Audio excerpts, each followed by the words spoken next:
Boa noite. Pode sentar, meus queridos. Sejam bem-vindos.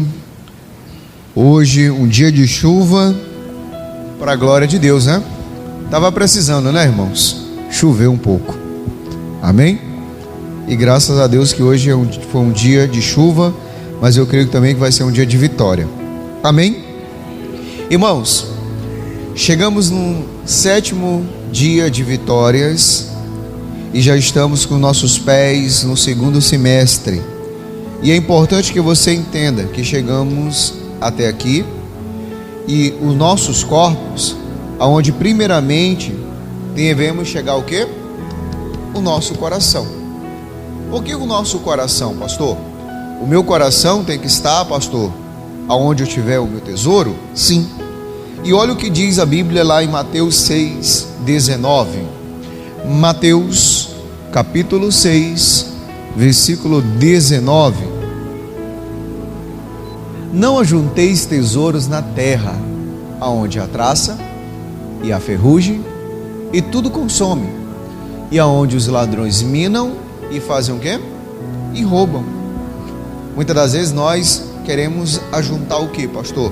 Tesouros aqui. E os tesouros que nós ajuntamos aqui, você sabe muito bem, você não vai levar para lugar nenhum. Nenhum, pastor? Não. Você sabe por quê?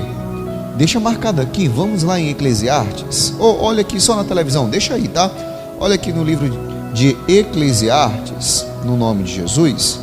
Livro de Eclesiastes, para a glória de Deus, capítulo 9, versículo 10. E diz, 9:10: tudo quanto te vier à mão, para fazer conforme as tuas forças.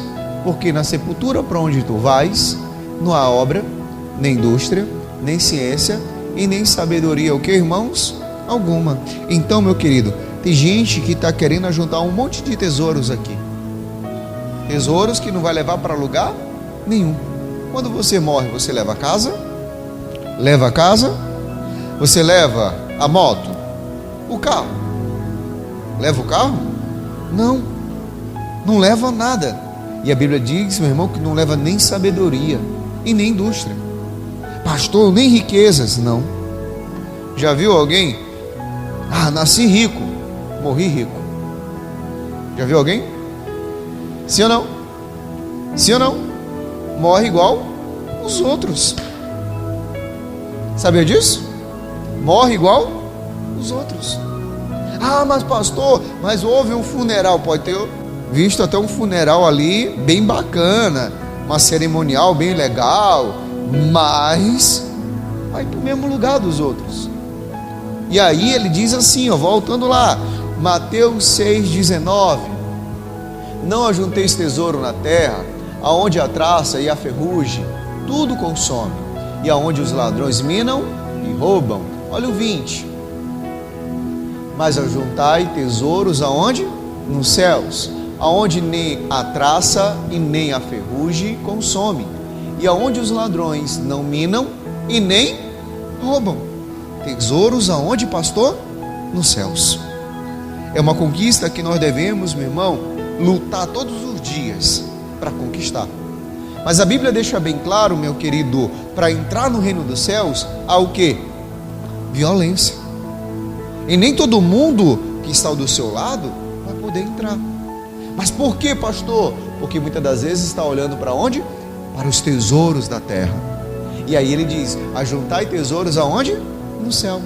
Aonde nem traça nem ferrugem consome, e aonde os ladrões não minam e nem roubam. Olha o 21 agora, no nome de Jesus. Porque aonde estiver o vosso tesouro, aí estará também o vosso, o que, irmãos? Coração. Aonde está o teu tesouro, meu irmão? Pastor, é uma mudança de semestre. Nós estamos orando aqui, meu querido, para o 2º semestre ser mais abençoado ainda, em nome de quem? Mas o teu coração tem que ser o quê?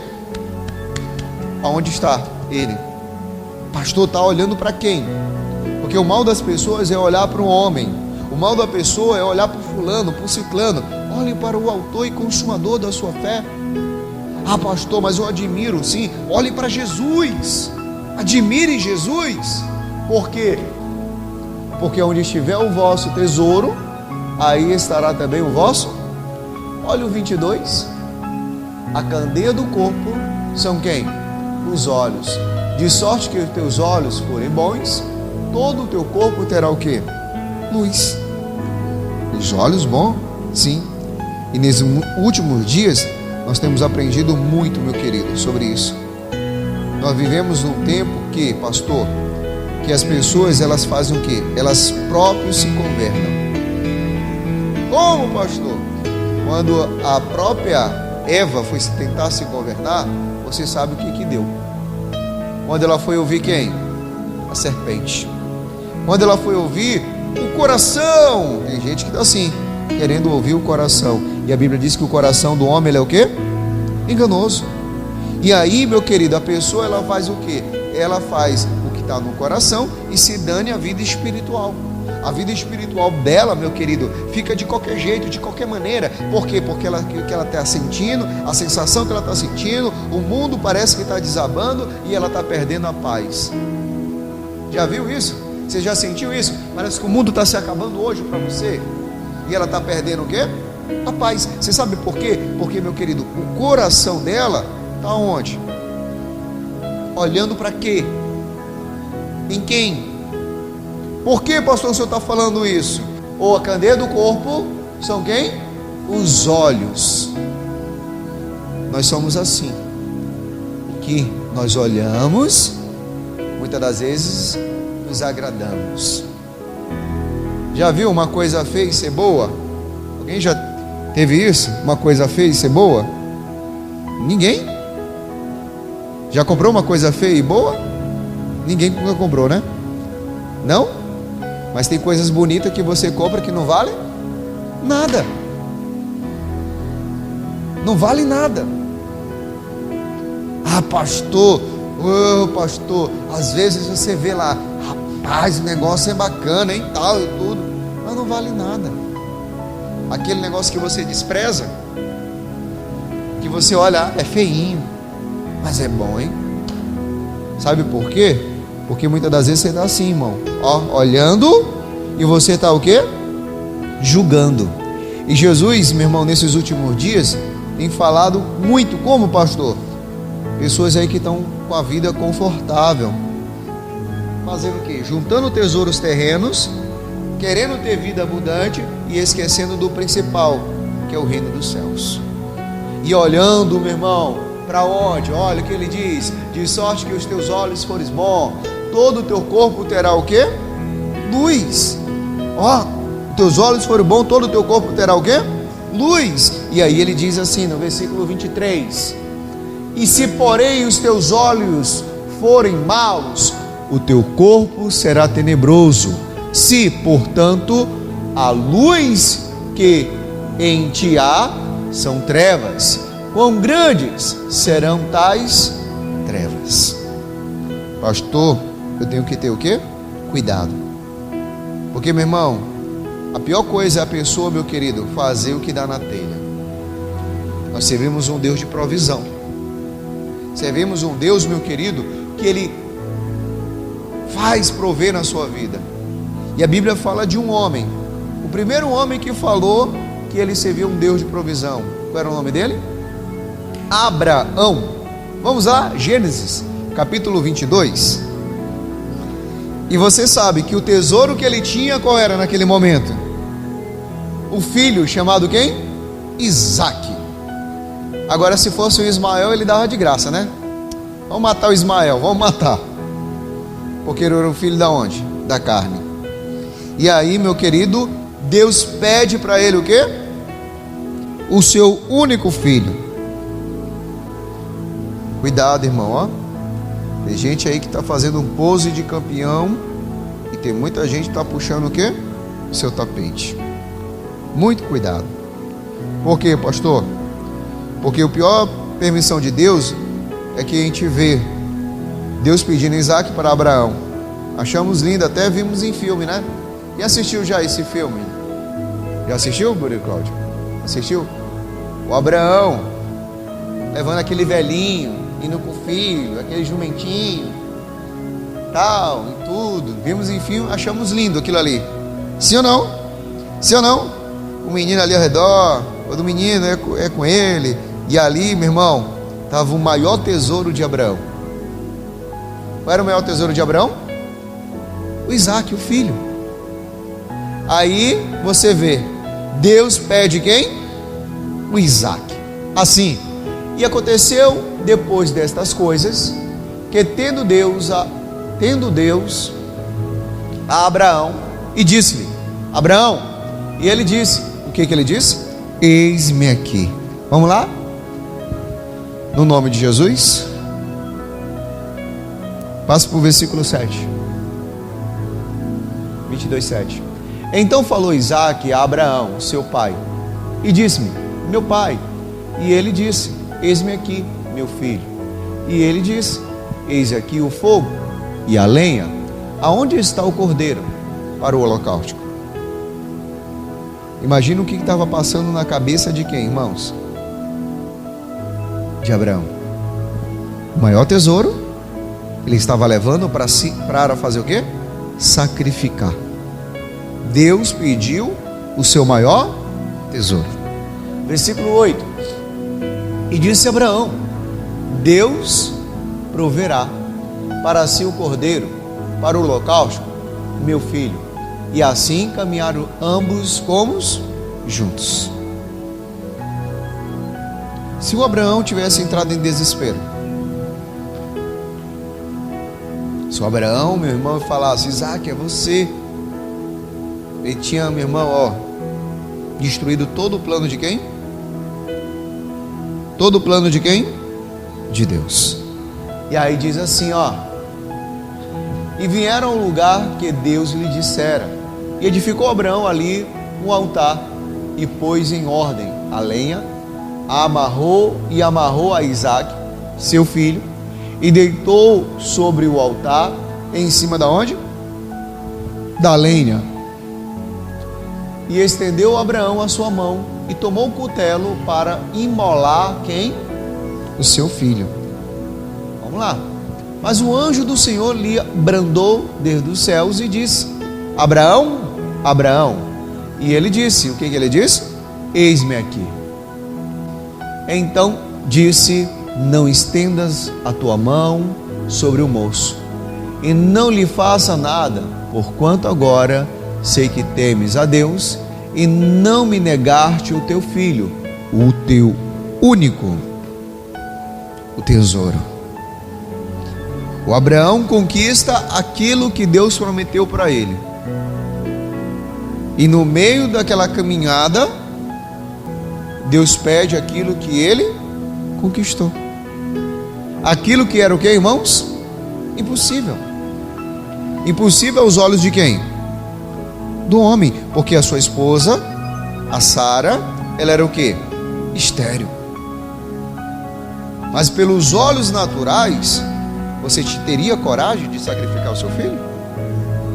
Você teria coragem de levar? E aí ele estava imolando ali, você sabe o que é imolar o cutelo? Quer dizer, imolando ali a faca, pronto de sacrificar o seu próprio filho. Quem aparece? Quem aparece? O anjo. Fala, Abraão, Abraão, calma. O que foi? Não é o seu filho que é o cordeiro. Ah, pastor, mas ele falou. Ele disse. O que quando o Isaac perguntou? Pai, cadê o cordeiro? Cadê o holocausto? O que ele disse? Deus proverá. Como Abraão confiava em quem, pastor? Em Deus. Porque ele estava ali, meu irmão, sacrificando o seu único filho. E olha o versículo 13. Então levantou Abraão seus olhos e olhou, e eis que um carneiro detrás dele, travado pelas suas pontas, no mato. E foi Abraão, tomou o carneiro e ofereceu em holocausto, em lugar de quem? Quando chegou lá, tinha algum carneiro? Porque ele foi preparar um altar, não foi? Provavelmente ele olhou tudo que estava ao redor dele, mas ele não encontrou nenhum cordeiro, não encontrou nenhum carneiro. não encontrou nada para sacrificar. Porque o pedido do sacrifício era quem? O Isaac. E olha o versículo 14, preste bem atenção. E chamou Abraão o nome daquele lugar: o Senhor proverá. De onde diz, até o dia de hoje, no monte do Senhor se proverá. Houve uma grande provisão? Houve, porque o Abraão não colocou o coração nas coisas aonde, pastor? Materiais. Às vezes nós colocamos o nosso coração por aquilo que nós estamos construindo agora, por aquilo que, meu irmão, que nós estamos olhando agora. Tem gente, meu querido, que ele olha para o agora, mas ele esquece do amanhã. Se você, meu querido, quer a vida eterna, você tem que construir agora, para você colher quando? Depois. Mas às vezes nós olhamos para o agora e queremos os resultados nas mesmas horas. Por quê, meu irmão? O que diz isso? Quando a gente lê uma história como essa, a gente não fica com vergonha? A confiança de Abraão em quem? Em Deus. De uma maneira, meu irmão, que ele confiava tanto, que desde o início, quando o filho perguntou, ele dizia o quê? Deus proverá. Ele não olhou pela riqueza. Ele poderia ter olhado, mas o olhar do Abraão era o quê? Os céus. Por quê, pastor? Lamentações 3:24. A minha porção é quem? O Senhor. Diz a minha alma, portanto esperarei ninguém nele. Porção. Quando você vai a um certo local, a pessoa pergunta: você quer o que? Uma porção? Por quê, pastor? A minha porção é o Senhor. Aí ele diz a minha alma, portanto eu vou esperar em quem? É no Senhor. Às vezes nós esperamos no homem. A Bíblia deixa bem claro que maldito o homem que confia em quem? No homem. Mas aí diz mais aqui, Salmos 16:5. Salmos 16:5. Salmos 16:5. O Senhor é a porção da minha herança e o meu cálice, tu sustentas a minha o quê? Sorte. O Senhor é a porção da minha herança e o meu cálice, tu sustentas a minha sorte. Olha mais um pouquinho, Salmo 73:26. 73:26. A minha carne e o meu coração desfalecem, mas Deus é a fortaleza do meu coração. E o quê? E a minha porção para sempre. Quer dizer, a confiança tem que estar em quem? Sempre em quem? Em Deus. O que o Abraão confiava? Em quem Abraão confiava? Em Deus. Porque ele colocou o seu tesouro em Deus. Quando a gente, meu querido, começa, meu querido, colocar a nossa vida no caminho reto, todas as portas vão se abrindo. Aquilo que é impossível, Deus vai abençoando. Tudo em nome de quem? De Jesus. Estava vendo, meu querido, que muitas das vezes, o que acontece? Muitas das vezes, tem gente que confia no homem. Aí você vai lembrar do homem chamado Mardoqueu. Quem era Mardoqueu? Quem lembra? Quem é Mardoqueu? Tio de quem? De Esther. Qual era o nome de Esther? Hadassa. E acontece o que com Mardoqueu? Ele ia ser o que? Enforcado. Mas a Bíblia fala que eles abrem um jejum, crê num Deus do impossível. E aí, meu querido, o que acontece? Quando o rei ele tem um sonho, ele abre os livros das crônicas. Quem livrou o rei da morte? Quem? Mardoqueu. E aquele que estava apontando o dedo para o Mardoqueu, o que estava acontecendo com ele? No cavalo do rei, que ia andar na cidade, Amã. E acontece o que com ele? Está enforcado, morre. A nossa porção tem que estar em quem? No Senhor. Hoje e sempre. No nome de quem? E aí diz assim, Salmo 119, 57: o Senhor é a minha porção. E eu disse, eu observaria as tuas palavras. O Senhor é minha porção, e eu disse que eu vou observar a sua palavra, hoje e sempre. Amém? Salmo 142, 5: a ti, ó Senhor, clamei, e eu disse, tu és o meu refúgio e a minha porção na terra de quem? Dos viventes. A pessoa que confia no Senhor sempre, meu irmão, vai confiar nele para todo sempre. No nome de quem? De Jesus. Por quê, pastor? Não importa a luta que você passar, você não vai juntar só tesouro na terra, você vai juntar tesouros aonde? Nos céus. Porque a sua porção tem que ser quem? O Senhor. Amém? Para todo sempre. Quem crê, diga amém. Então vamos orar.